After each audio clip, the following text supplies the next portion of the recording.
Netflix subscribers are in for some excellent new shows and movies in May.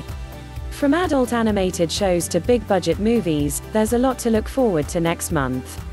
From Zack Snyder's new zombie movie to the final season of one of the best video game adaptations ever made, here are the top 5 Netflix originals heading to Netflix in May 2021. See the full list of Netflix titles for May 2021 here. I admit, I'm not sold by the trailer, which seems to feature at least one too many bad wigs. But the premise is interesting enough.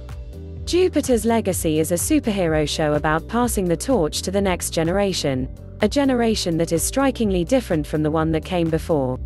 That's relevant enough to just about any time period. It's also from comic book writer Mark Millar, who has a bunch of comics under his belt, including Kingsman, The Secret Service and The Ultimates. We shall see. Fans of the excellent animated adaptation of the popular Castlevania video game series will be excited for its 4th season, which debuts on May 13th. This is one of the best video game adaptations out there, period. Developed by R.D. Shankar and showrun by comic book writer Warren Ellis, the man behind Transmetropolitan and Red, Season 4 will be the show's final season. If you enjoy weird, gorgeously animated science fiction shorts, you can do a lot worse than love, death and robots. The first season of this show was simply jaw-dropping. Some of the best animation I've ever seen, quite frankly. Each short film is different. Each vignette tells a weird, often disturbing, occasionally hilarious story. I have very high hopes for Season 2. The series comes from none other than Deadpool director Tim Miller, who happens to also be working on an adaptation of William Gibson's Neuromancer. This Amy Adams-led thriller was supposed to release in theaters way back in 2019. It was pushed back and then the coronavirus happened, and now it's finally coming out as a Netflix original.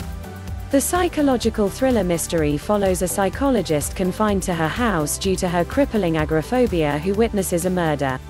It reminds me a bit of Alfred Hitchcock's Rear Window, one of Jimmy Stewart's best films. And it has the Gary Oldman in it, which is always a good sign in my book. Last, but not least, we come to Zack Snyder's Army of the Dead. The trailer looks terrific, and there's even a pretty hilarious dig at The Walking Dead. See if you can tell what I'm talking about. Starring Dave Bautista, Ella Purnell, Hiroyuki Sanada, Michael Cassidy and Garrett Dillahunt. Hooray! He's in an actually good zombie picture instead of the ridiculous Fear the Walking Dead. The movie looks like a fun zombie apocalypse meets heist gone bad movie, and I can't wait. What are you looking forward to in May? Not just on Netflix, but any streaming service. You can find me on Twitter, Facebook, Instagram and YouTube. Also, I would really love it if you subscribe to my new newsletter Diabolical.